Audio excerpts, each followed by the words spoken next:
President Trump is backing off threats today to destroy Iranian civilization, saying now that there is a deal for a 2-week ceasefire. Thanks for joining us tonight. I'm Kyle Clark. I'm Kim Christensen. The president agrees to stop bombing. In exchange, Iran would open the Strait of Hormuz, and the two nations would negotiate a more permanent agreement during that time.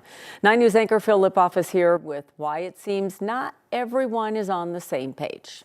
Well, this day began with President Trump posting a threat on Truth Social that read in part, "A whole civilization will die tonight, never to be brought back again." It ends with an announced ceasefire, as you mentioned, Kim, but bombs are still falling all across the Middle East. It's all a bit confusing. Iran has put forth this 10-point plan, a wish list of sorts, much of which the U.S. would just not agree to. Still, Iran says it will allow oil to flow again through the Strait of Hormuz. But even after both sides made those statements, Iran continued to fire missiles at its neighbors and Israel confirmed to CNN tonight that it was continuing attacks inside Iran. So, is there really a ceasefire? Iran claiming victory tonight on state media, and some of those 10 points it put forth: continued Iranian control of the Strait of Hormuz.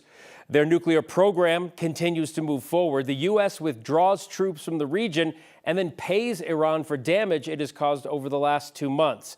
All real non-starters. So, is a long-lasting peace deal possible here? Time will tell, but tonight, the only thing we really know for sure is that the president's overnight threat to destroy Iranian civilization, at the very least, has been postponed. Kyle? Bill, thank you. Democrats in Colorado have been critical of President Trump's war on Iran since it started last month. But Congressman Jason Crow told me today that the president is now threatening to commit war crimes. And you cannot say something, and regardless of what theory or what negotiating tactic, you cannot say you're going to violate the law of war, or commit a war crime to even gain leverage, right? That is unacceptable, and it puts our service members in completely unsafe and untenable situations. President Trump has offered shifting reasons for why he launched the war in the first place, from preventing Iran's nuclear and ballistic missile program to regime change. Democratic Senator Michael Bennet told me today that Americans see that President Trump doesn't know what he's doing or even why. Multiple rationales is not the same as having a rationale. Changing your rationale on Tuesday, Wednesday, Thursday, and Friday is not the same thing as having a disciplined rationale that you are rallying the rest of the world behind. You can see my full unedited conversations with both Congressman Crow and Senator Bennet on the next YouTube channel. The 4 Republicans in Colorado's congressional delegation, Gabe Evans, Jeff Crank, Jeff Hurd, and Lauren Boebert, have all been supportive of President Trump's war in Iran. None accepted our invitation to discuss the war today. That offer remains open. A man is in the hospital tonight after being shot by a Denver police officer. It happened a few hours ago on the city's west side. Police say the guy had a gun, pointed it at an officer, but didn't fire it. 9 News reporter Janelle Finch joins us now from the west side of town with what else we've learned. Janelle? We're in the Westwood neighborhood tonight, right near Garfield Lake Park. We don't know the condition of that man at this hour. Denver PD says before the officer shot him, they spent more than an hour on de-escalation tactics.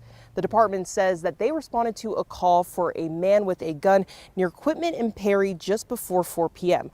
A shelter-in-place notice was sent to people living nearby. DPD says the man hid in an alley and wasn't complying with demands to drop his weapon. Officers say he eventually came out, moved towards law enforcement, and pointed his gun at them. The department says he did not fire his weapon, but the officer did and shot multiple times. Chief Ron Thomas says the incident may have stemmed from a domestic issue. We're family members that I think were engaged with him prior to this incident starting, so they may be able to share or shed light on exactly what happened, leading up to the incident where he produced that weapon. The department says that they do believe that the man lives in this area. We tried asking more questions about the officer involved, but Chief Thomas could not answer those questions at this time. He says he hopes to host a follow-up briefing in a couple days. Live in Denver, Janelle Finch, 9 News. Another warm one out there today. Things got a little gloomy, though, this afternoon, like truly a spring sky out there. This was the scene over Denver. Spotty showers made their way around the metro area. For more on that welcome forecast, let's bring in 9 News meteorologist Kathy Saban. Love the gloom. Let's do gloom, Kathy. Right? Gloomy. The clouds were so cool. It reminded us it is in fact spring. We saw some Virgo where that precipitation evaporates before it hits the ground. We had a few isolated showers reported around Denver and some lightning in Alamosa and Gunnison, the southern mountains. And we've got another chance to see more rain later in the week. So a more active weather pattern, not a really big organized storm system that's going to have a big impact and make a big difference, but at least we've got something positive to talk about. Temperatures are still really comfortable. When you consider the average high this time of year is 60, in downtown Denver, it is 65 degrees right now at 10:05 in the evening. A continuation of our weird fall, winter, and now spring. Winds are much lighter tonight, but we'll be picking up along the foothills and over the Continental Divide. Gusts to 40 and 50 miles per hour are possible. So we're going to see a warmer day tomorrow, a windy day. We'll be talking about elevated fire danger as one storm tracks south and we get ready for the next one, which is approaching from the north and west. The clouds move out tonight, so the radar is showing diminishing snow showers and a few sprinkles out on the far eastern plains. All of that activity coming to an end as those clouds move out. We have a nice day coming up tomorrow, but we've all got to be vigilant with the fire danger. Temperatures bottom out in the 40s overnight and jump into the mid-70s tomorrow. Elevated fire danger for one day ahead of the next round of showers. I'll have the timing and impact coming up. Denver Water is considering new pricing meant to encourage conservation following Colorado's historically dry winter. The utility is currently in a stage 1 drought response, only allowing people to water lawns twice a week as it tries to reduce water use by 20%. The Board of Commissioners is looking at adding a drought charge meant to target outdoor watering. It would be designed to make customers who use more water pay more. The Board of Commissioners will vote on the pricing during a meeting that starts at 9 tomorrow morning. If it's approved, drought pricing would start showing up on the bills in June. Looks like voters in Lakewood will overturn decisions by City Council to allow more multifamily housing throughout the city. Preliminary results from tonight's special election are in. The ballot had 4 questions after City Council overhauled the city's zoning ordinance. Question 1 was about parking rules and building standards. Question 2 was about what could be built where. Question 3 asked if multifamily housing should no longer be allowed anywhere. And question 4 was about the new zoning map. As the results stand now, voters answered yes to all of them, meaning that Lakewood voters want to do away with all of the additional allowances for multifamily housing. The preliminary results show more than 21,000 voters turned in a ballot. The results will be certified next week.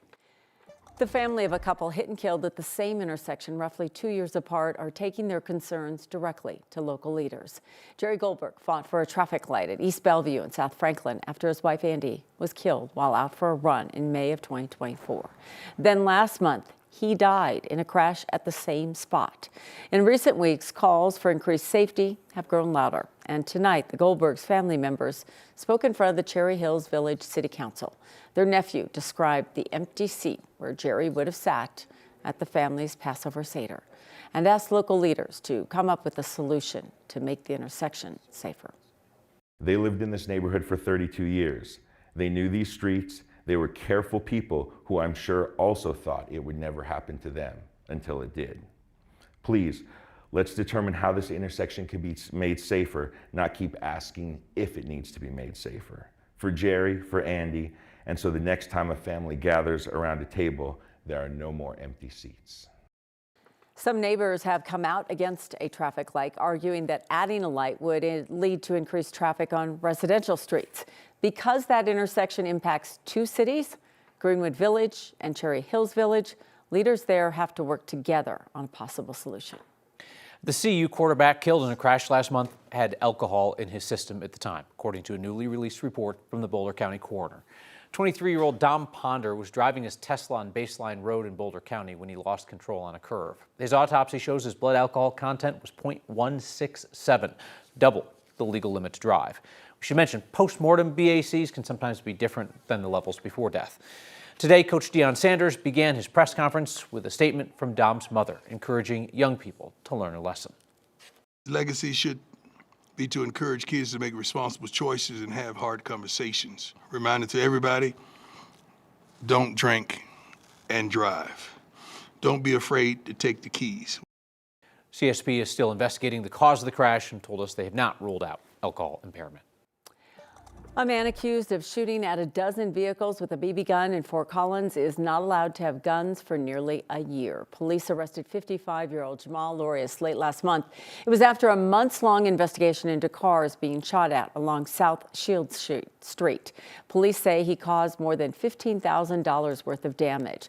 Officers served a search warrant and seized guns and ammo from his home over concerns that that situation could escalate. Police petitioned for an extreme risk protection order, also known as a red flag law, and today a judge approved it, preventing him from having guns for 364 days. This week, Democratic Governor Jared Polis signed a bill to expand the state's red flag law. It will now allow healthcare facilities, behavioral health centers, schools, and colleges to petition a court for an extreme risk protection order when someone may be a danger to themselves or others. Colorado's original red flag law only allowed law enforcement or family members to request those orders. Critics argue it violates gun rights and will discourage gun owners from seeking mental health treatment.